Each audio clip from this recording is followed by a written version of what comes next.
محمد وسیم صاحب، میرا سوال یہ ہے کہ مدد صرف اللہ تعالیٰ سے مانگنی چاہیے؟ اگر ہم جیسا کہ سنتے اور کہتے ہیں یا علی مدد، کیا یہ بھی شرک میں داخل ہے؟ یقیناً یہ شرک ہے، کسی کو بھی پکارنا۔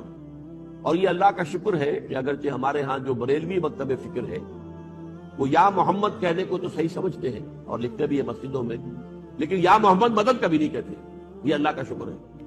یہ ظلم جو ہے حضرت علی ہی پر ہوتا ہے رضی اللہ تعالی عنہ، اور حضور نے فرمایا بھی تھا کہ اے علی، تمہارے ساتھ وہی سلوک ہوگا جو میرے بھائی عیسیٰ کے ساتھ ہوا تھا۔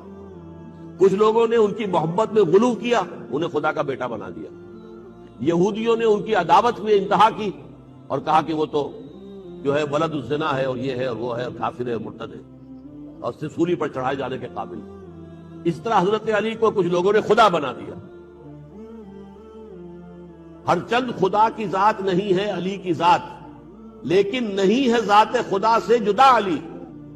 اب یہ ایسے ایسے شاعرانہ خیالات جو ہیں، اور مشغول حق ہوں بندگی بو تراب میں، یہ غالب صاحب کہہ رہے ہیں، میں ابو تراب جو ہے حضرت علی، جو حضور نے خطاب دیا تھا قم یا ابا تراب، تو وہ میں ان کی بندگی کرتا ہوں، اللہ کی نہیں، ان کی بندگی کرتا ہوں، اور ان کی بندگی کرنے میں اصل میں اللہ کی بندگی کر رہا ہوں۔ تو یہ در حقیقت مشرکانہ چیزیں ہیں جن سے اپنے آپ کو بچانا چاہیے۔